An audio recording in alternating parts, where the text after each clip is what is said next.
Dear students, now we are going to recollect the basic things. So, what is databases?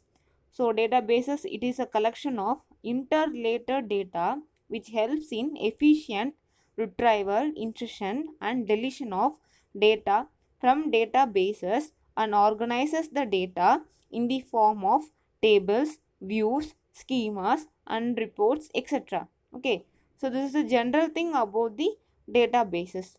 And what is database management system?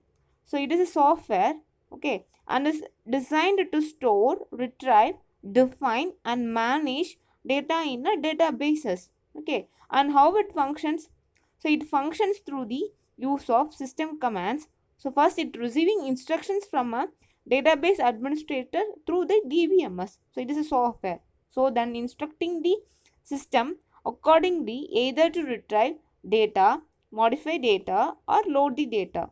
So these are the general things about the database management systems. So in this video, so you are going to see the basic types of keys and what are the keys used in DBMS, okay. And then you will differentiate the key and how the one key is different from other when the particular key is used.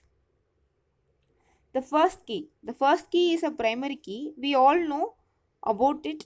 The primary key is a set of attributes, or it can be a single attribute, or it can be a set of attributes of a relation, okay, that it will uniquely identify a record in a database. So for example, we have a student database here, the student id. So the student id, or we will say the student id, or it may be a roll number, or it may be a register number.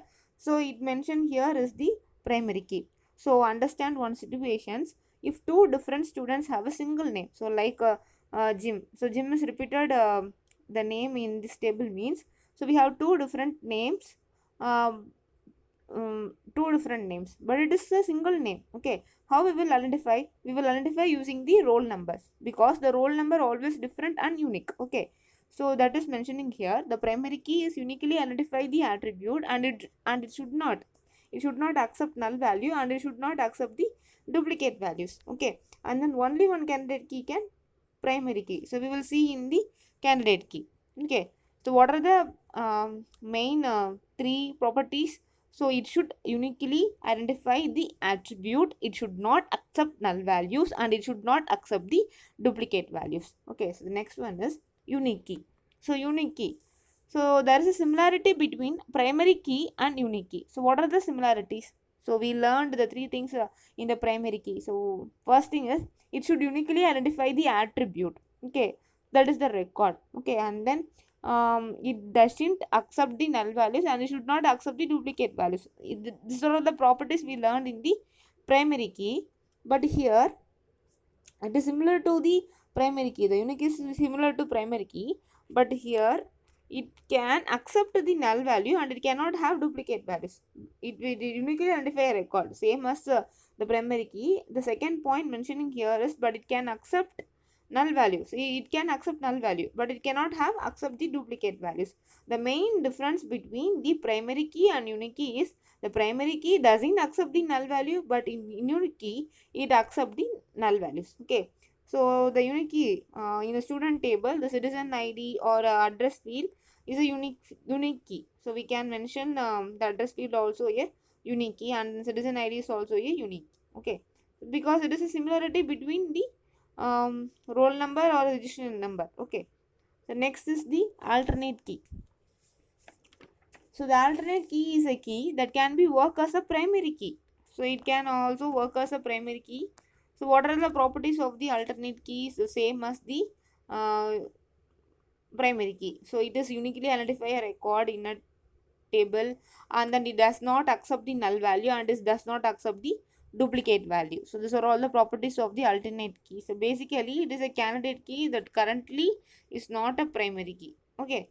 And then, so in the table you see, so the student id or anything register number is mentioning here as the primary key, and phone number mentioning here as the alternate key, okay.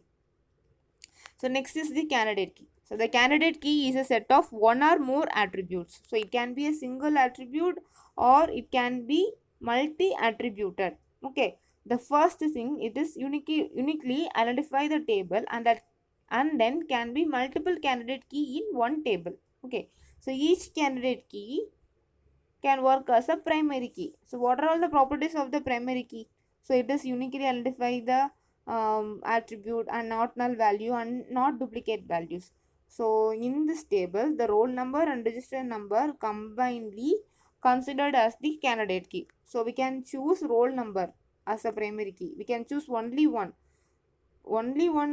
column as the primary key. Okay, the roll number attribute. Okay, roll number or register number as the primary key, but the combination of roll number and register number we can say it as a candidate key. Okay, so next is the super key.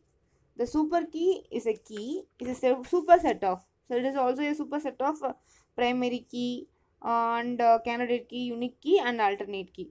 So these are all the in this table you can see what are all the super keys mentioned here.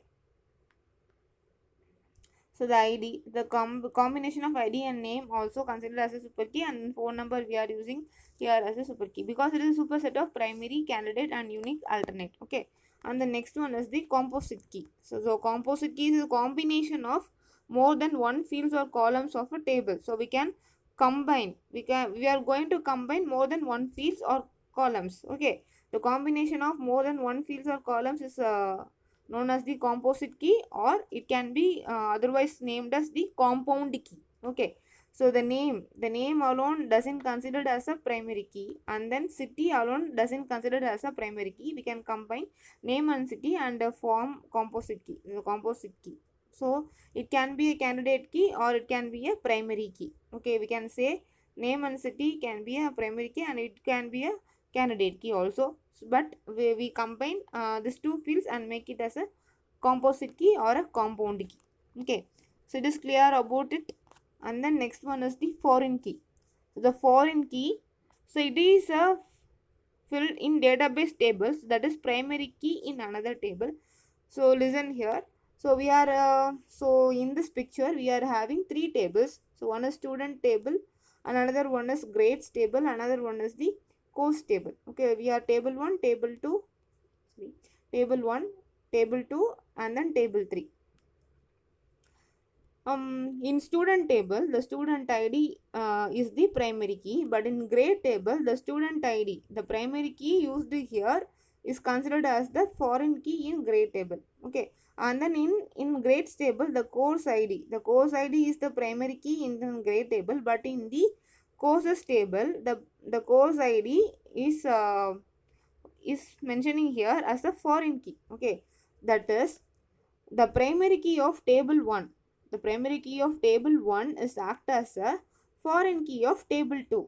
So the student ID is considered here as the primary key, but in the grades table, the student ID is acting as a foreign key. Okay, and then the course ID here acting as a primary key, but in the course table, this course ID is acting as a foreign key. So that is the primary key of table 1 is acting as the foreign key of table 2. So this is about the foreign key.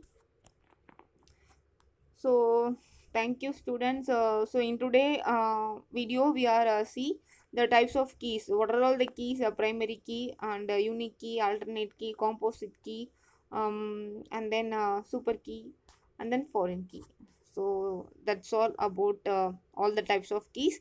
So I hope you all understand. Thank you.